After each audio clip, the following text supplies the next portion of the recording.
की मुंबई महानगरपालिकेचा अर्थसंकल्प शनिवार 4 फेब्रुवारी रोजी महापालिका आयुक्त सादर करणार आहेत।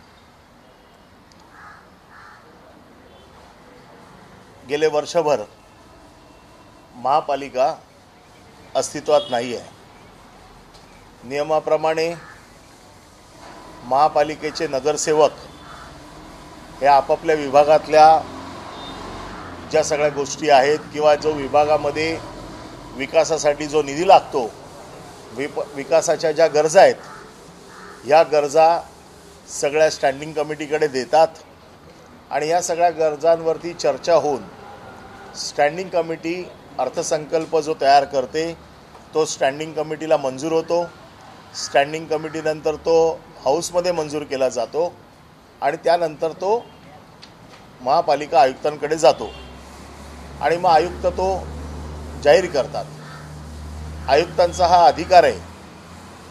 मुंबई महानगरपालिका कायदा जो आहे त्याच्यात कलम 129 अ मध्ये ही तरतूद आहे की महापालिका आयुक्त हे अर्थसंकल्प जाहीर करतात आणि ज्या वेळेला महानगरपालिका अस्तित्वात नसते त्यावेळेला त्यांनी केलेला अर्थसंकल्प हा चालू राहतो आणि महापालिका ज्या वेळेला अस्तित्वात येते त्यावेळेला स्टँडिंग कमिटी मान्यता देते आणि तो अर्थसंकल्प पुढे जातो। ही एक तरतूद आहे। दुसरी एक तरतूद आहे की काही वेळेला अर्थसंकल्प हंगामी अर्थसंकल्प म्हणून जाहीर केला जातो। ते राज्य शासन पण करतं, केंद्र शासन पण करतं, महानगरपालिका देखील करू शकतं।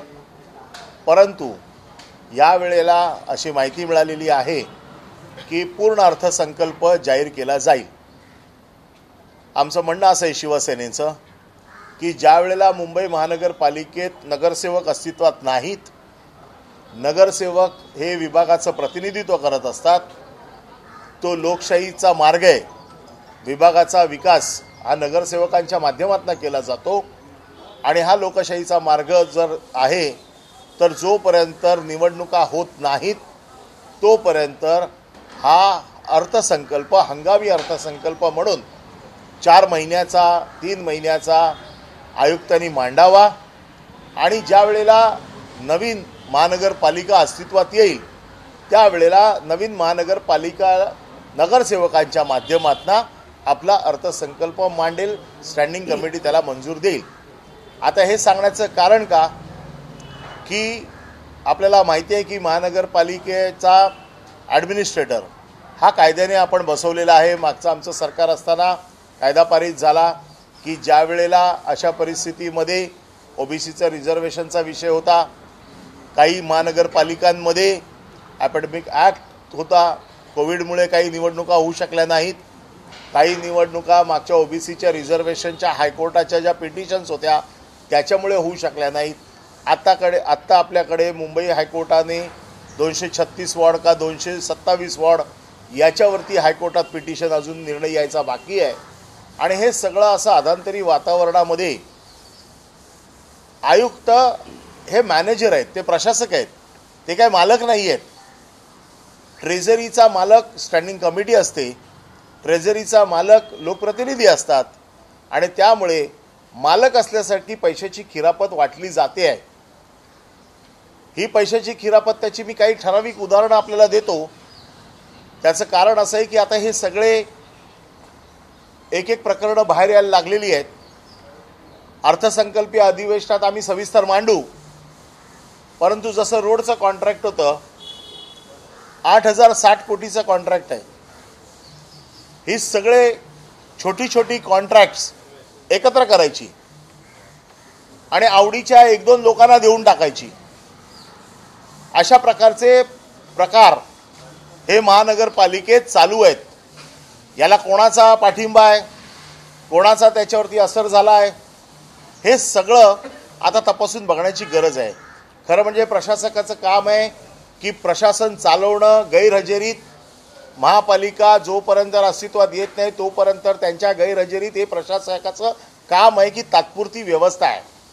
जरी त्याला अधिकार दिले असतील, मला जर गाडी चालवायचं लायसन मिळालं आहे याचा अर्थ मला 180च्या स्पीडने गाडी चालवण्याचा अधिकार नाही। जरी माझ्या गाडीला 180चा स्पीडोमीटर असला तरी अपघात करण्याची मला अधिकार दिलेले नाहीत. जरी आयुक्तांना अधिकार दिलेले असले तरी सगळी छोटी छोटी कॉन्ट्रॅक्ट्स एकत्र करायची, आणखीन मेगा तिकीट मेगा स्कॅम ही सध्या पॉलिसी आत्ता आपल्याकडे स्कीम चालू आहे.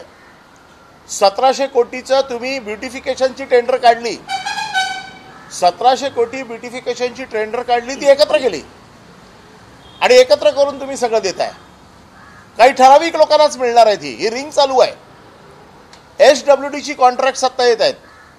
SWD मध्ये आता वर्षानुवर्ष चाललेला पॅटर्न आहे तो बदलून जलमिशनचा जो दिल्लीचा पॅटर्न आहे, जो ट्रायल बेसवरती घेतला होता, त्या कॉन्ट्रॅक्टर लोकांना फक्त त्यांचं उदाहरण देऊन इकडे काही लोकांना टेंडर देण्याचा घाट घातलेला आहे.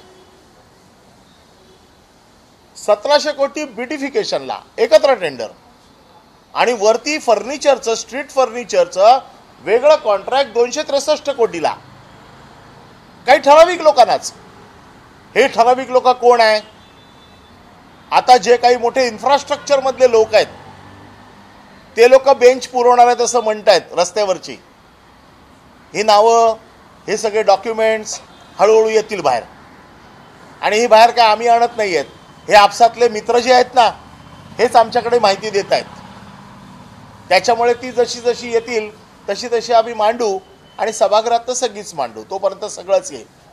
परंतु ज्या पद्धतीने कमिशनर आणखीन प्रशासक एकच माणूस आहे मुंबई महानगरपालिकेचा, त्याच्यामुळे कॉमन इंटरेस्ट आहे. आणि म्हणून प्रशासनाने ही जी काही म्हणजे ज्याला बेलगाम काम चालू आहे त्याला लगाम कोण काढणार? कारण पूर्वी जर प्रशासन एखादा प्रस्ताव आणला तर तो महानगरपालिकेत चर्चा व्हायचा, त्याच्यावरती नगरसेवक आपली मतं मांडायची, त्याच्यावरती चुकीच्या गोष्टींवरती बोट ठेवलं जायचं. आज चुकीच्या गोष्टींवरती बोट कोण ठेवणार? आता साधी गोष्ट आहे, आदित्य ठाकरे पर्यटन मंत्री असताना त्यांनी Bandra Mahim fort cycle track बनवला होता. ह्या सायकल ट्रॅकला फार मोठा विरोध झाला. ज्यांनी विरोध केला त्यांनी प्रचंड सांगितलं भ्रष्टाचार आहे, हे आहे, ते आहे. आपल्याला माहिती आहे की मागच्या आठवड्यातच त्याची वर्क ऑर्डर निघाली. मग या सरकारमध्ये आता भ्रष्टाचार नाही झाला. ज्यांनी विरोध केला होता ते आता काही बोलत नाही आहेत, ते गपचूप बसलेत. म्हणजे शिवसेनेच्या सरकारमध्ये केलेल्या कामामध्ये भ्रष्टाचार, आणि हीच कामं त्यांनी केली तर त्याच्यात भ्रष्टाचार नाही, हे कसं होऊ शकतं? आणि म्हणून हे जे काही सगळं मेगा तिकीट मेगा स्कॅम ही जी काही स्कीम चालू आहे ही आम्हाला मान्य नाही. याच्यावरती शिवसेना जोरदार आवाज उचलेल. आणि म्हणून आज आम्ही ही मागणी करतो. अधिकार जरी असला तरी त्या अधिकाराचा गैरवापर केला जातोय. आणि म्हणून फक्त 4 महिन्याचं बजेट त्यांनी मांडावं आणि ज्या वेळेला महानगरपालिका येईल, ज्याची येईल त्याची, त्यांचे नगरसेवक मांडतील, चर्चा करतील. मुंबईच्या विकासाचा प्रश्न जो आहे, या मुंबईच्या विकासाच्या प्रश्नावरती नगरसेवक ही अथॉरिटी आहे, त्या अथॉरिटीच्या माध्यमातून जे काही प्रस्ताव जातील त्याच्या माध्यमातून गेले कित्येक वर्ष विकास होतोय, तसाच विकास याच्या पुढे देखील झाला पाहिजे. म्हणून ही मागणी आज आम्ही करतोय शिवसेनेच्या वतीने.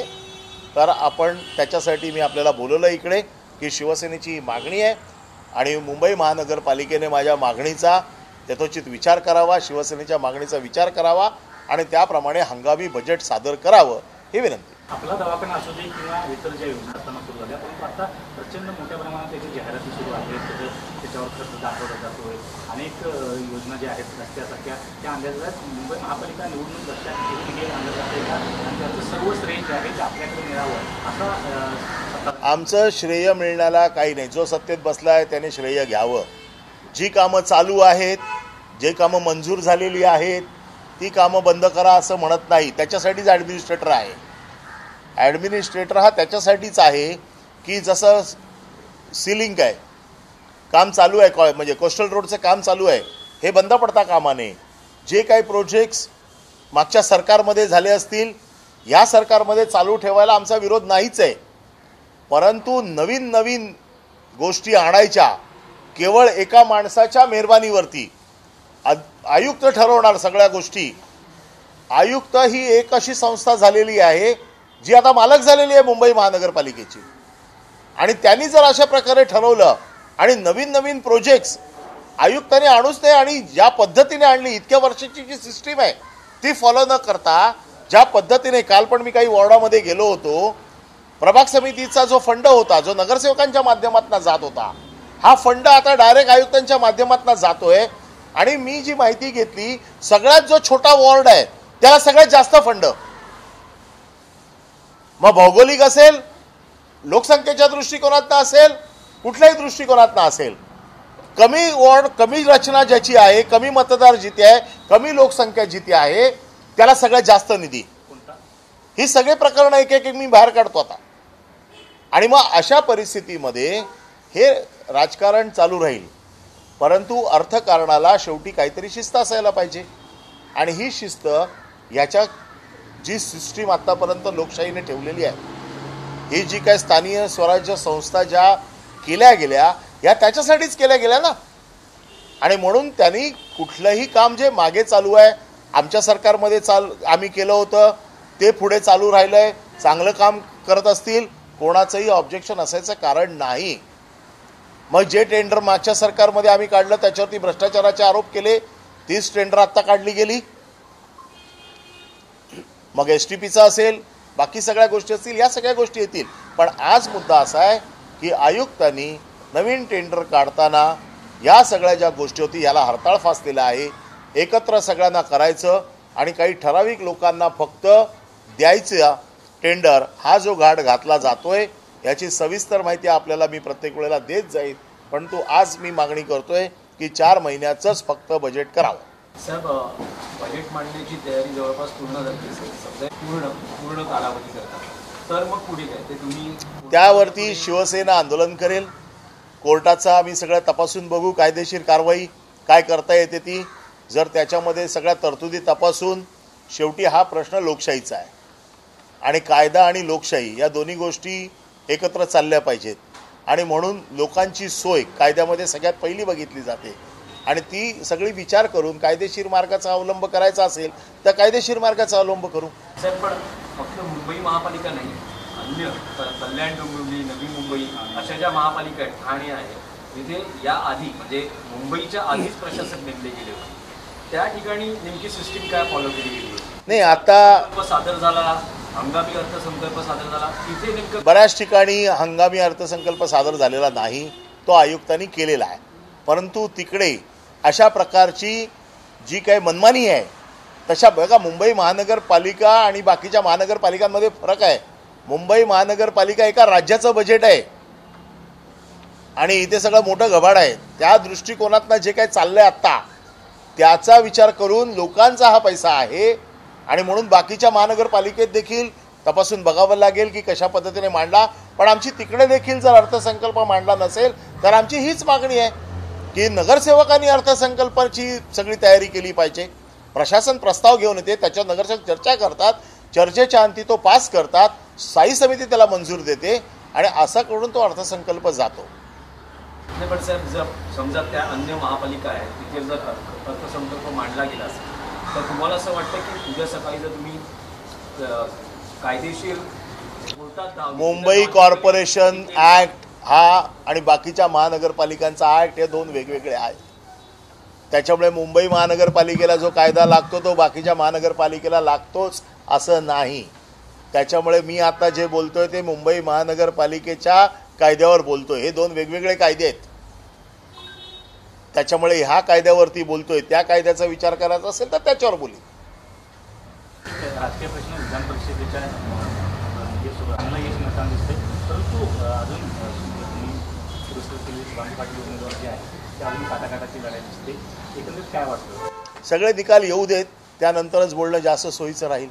कारण विधान परिषद आहे, आपल्याला माहिती आहे, सुरुवातीला निवडून आलेला नंतर गटांगळ्या खातो, नंतर गटांगळ्या खालेला निवडून येतो. याचा अनुभव मी स्वतः घेतलेला असल्यामुळे ज्याची जीभ दुधाने भाजलेली आहे तो ताक देखील फुंकून पितो.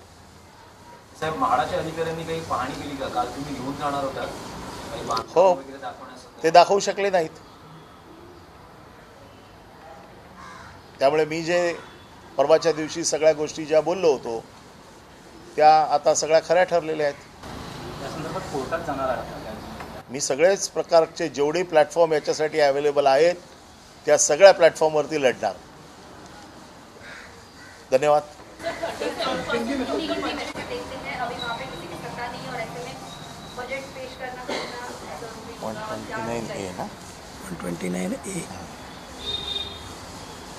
मुंबई महानगर पालिका का बजट 4 फरवरी को मुंबई के आयुक्त पेश करने वाले हैं.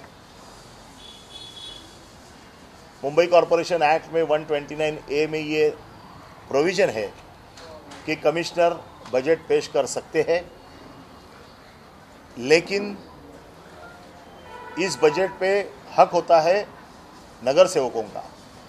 नगर सेवक अपने अपने वार्ड में जो विकास डेवलपमेंट की जो काम है वो काम बताते हैं, उस काम को बजट में लेते हैं और इस तरह से पूरा डिस्कशन होके ये बजट पेश होता है, जो स्टैंडिंग कमेटी में जाता है, फिर हाउस में आता है, उसके ऊपर डिस्कशन होता है, फिर वो पास होता है.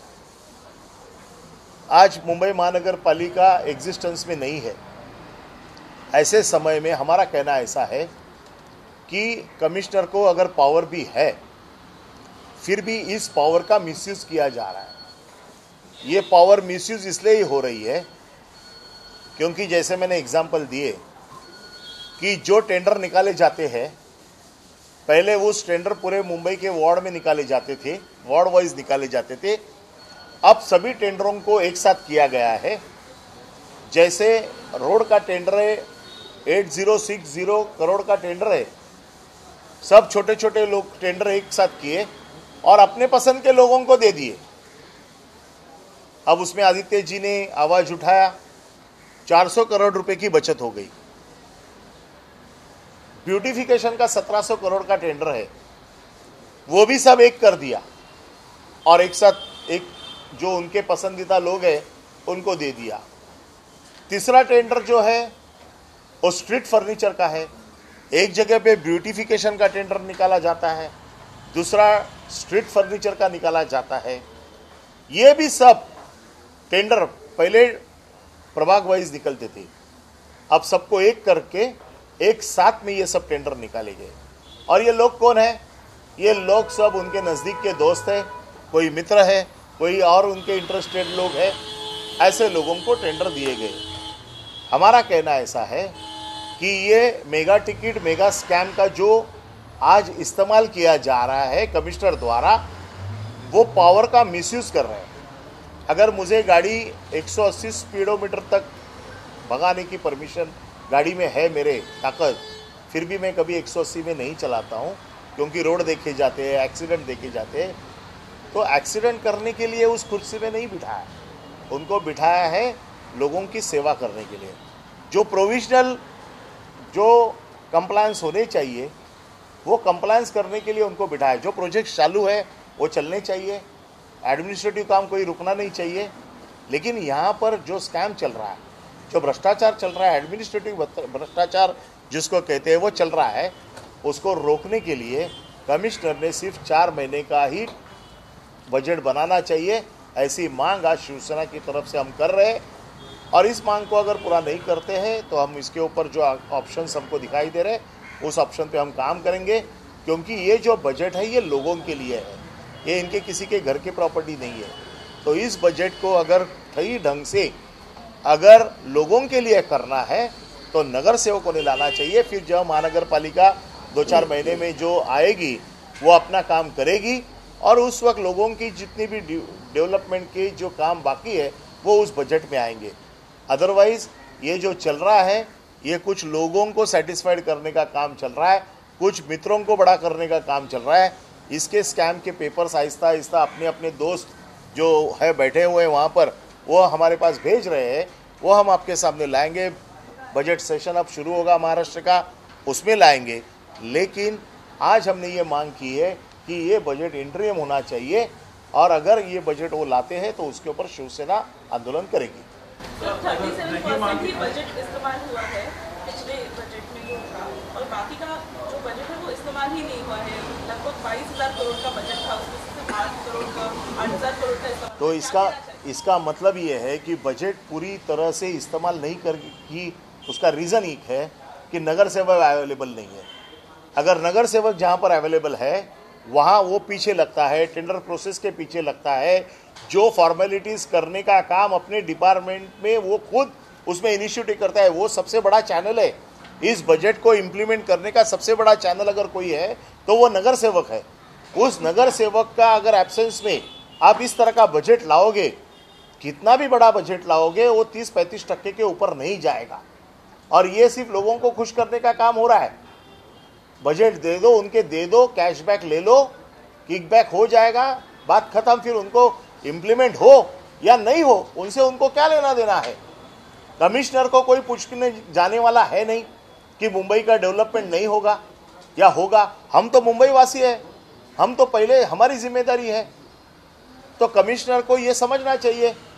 इसलिए कमिश्नर को डिक्लेयर करने में और ये अपना जो क्या उनका जो प्लान है वो एग्जीक्यूट करने में उनके लिए कोई दिक्कत नहीं है। उसी लिए हम ये मांग कर रहे हैं कि ये बजट इंटरियम होना चाहिए।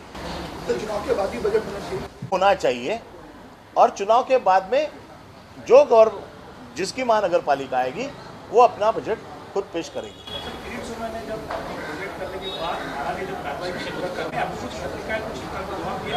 आपने तो उसी दिन दे दिया ना, मैंने कि माड़ा ने उसमें लिख के दिया है कि उस जगह का मेरा कोई संबंध नहीं है करके। आपको मिला नहीं